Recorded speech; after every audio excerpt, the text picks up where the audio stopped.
Assalamualaikum warahmatullahi wabarakatuh. Halo semuanya, perkenalkan nama saya Azra Andini Goriza dengan NIM 241094-2001, mahasiswa Teknik Lingkungan.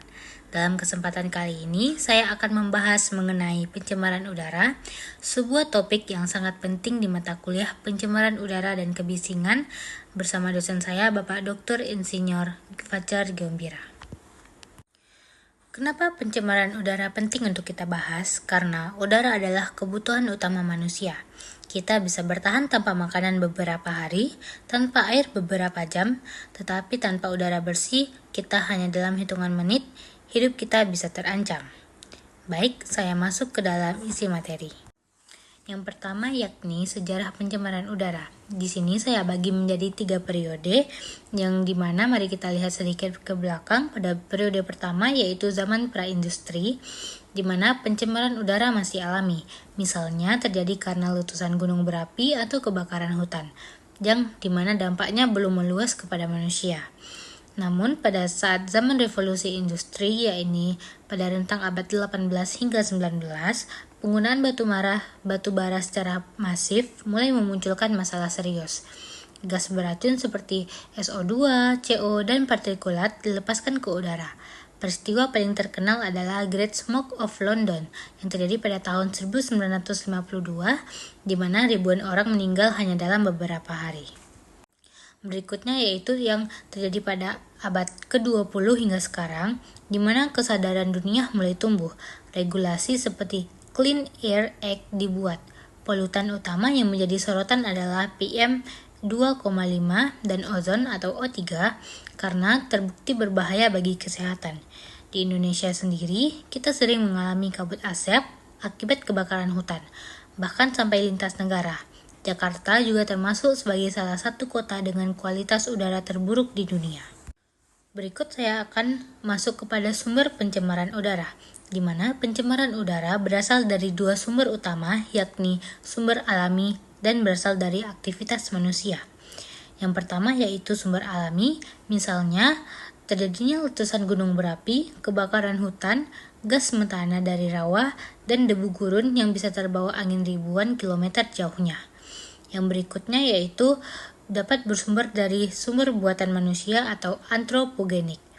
Ini lebih jauh berbahaya karena jumlahnya sangat besar dan terjadi setiap hari.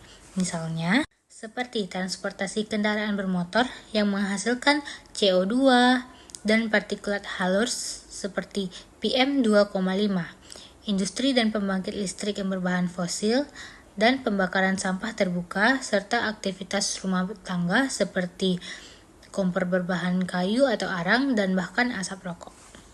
Berikut yakni jenis pencemaran udara, di mana di sini terdapat jenis primer, sekunder, partikulat, organik, ataupun biologis. Berikut saya sajikan dalam bentuk tabel. Baik, saya akan masuk ke dampak pencemaran udara. Dampaknya sangat luas, tidak hanya pada manusia, tetapi juga pada lingkungan, ekonomi, dan infrastruktur.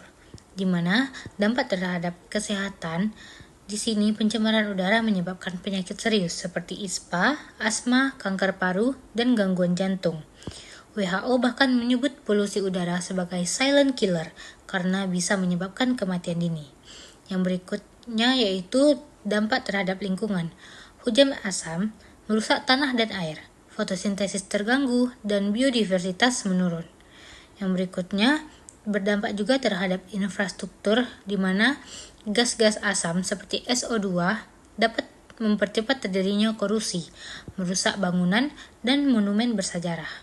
Berikut yaitu dampak terhadap sosial ekonomi, di mana biaya kesehatan meningkat, produktivitas kerja menurun, bahkan aktivitas ekonomi terganggu akibat kabut asap. Nah, untuk mengendalikan masalah ini, pemerintah Indonesia sudah memiliki berbagai regulasi.